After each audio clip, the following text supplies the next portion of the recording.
welcome to Joburgtv. My name is Sharon Klaki and we're coming to you from Rosebank at the startup Inflate.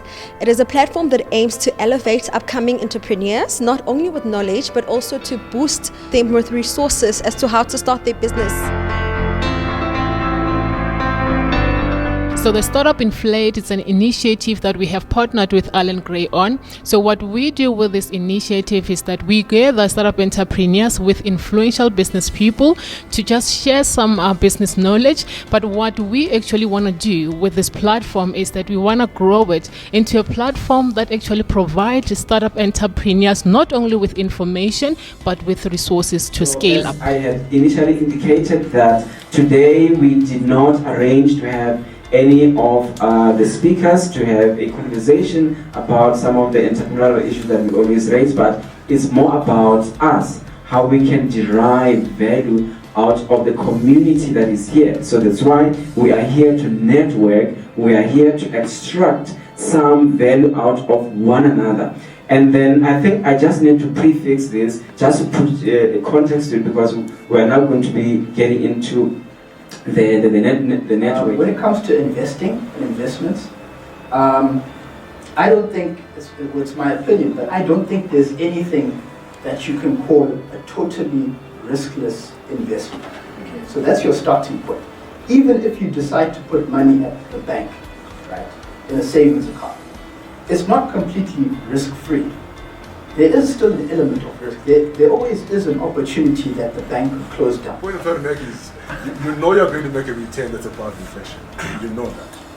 Otherwise, well, why would you be in the game in the first place? So you know you're going to make a return from your customers above inflation. You can't guarantee them 7% or 8%, but you know you're going to make above the rate of inflation, whatever it is.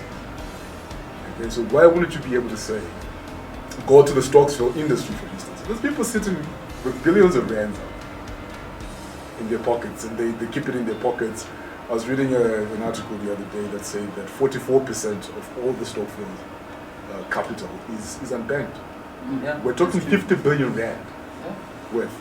90 billion rand is with taxi drivers. Yeah. Okay, it's not in the bank. Yeah. You're saying your minimum investment is 500 rand. I bet you a taxi driver can give you that every day. The point I'm trying to make is he's not going to come here. You don't give him a defined benefit. You say, listen, man, if you go to ABSA, you get 5%. And you're able to explain it in that particular way. Okay, I'll give you 8. I can't guarantee you more, but I can guarantee you a minimum. It's above the market. You're better off with me than anybody else. And if you're able to do that, I bet you that all of those informal traders in Alexandria could seriously consider coming along. Thank you for such a thought-provoking question. I think, firstly, as Allen Gray, we believe that investments are bought and not sold. So I know a lot of asset managers go out there and sell, but we're very educationally led, right? Our team is primarily founded so that we can go out there and educate people around financial investment education. So we do align ourselves with partners like Rebone, who want to give people access to this information.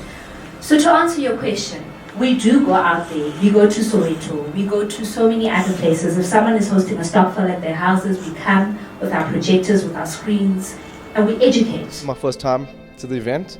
Thought it was very fruitful, and I think we need more, around this education, around finances, investments, and not leave, all our eggs in one basket.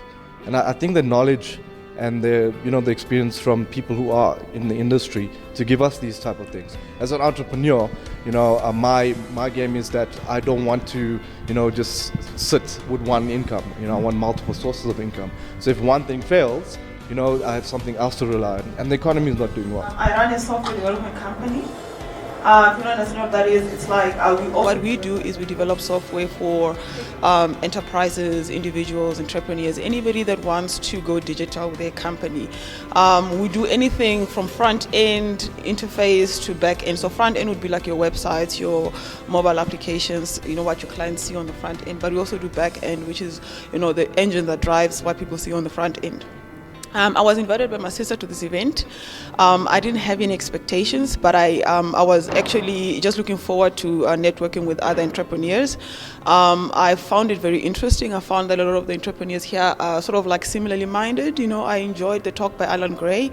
A lot of us, we don't think too much about financial planning, but I think it's important.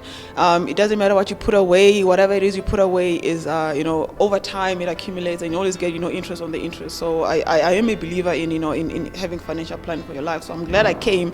I think I will actually talk to the financial planner guy that was introducing himself, because I need to, to do some planning. What the first gentleman asked in terms of something for short term, something for long term, what are the differences? Why would one pick what? I mean, as a financial planner, that's what you're supposed to be. You're supposed to be getting somebody that actually gives you perspective by taking the technical stuff and breaking it down to a language that you can understand. You get what I'm saying? That's first. For instance, if you are traveling from here to the United States, would you drive a bicycle?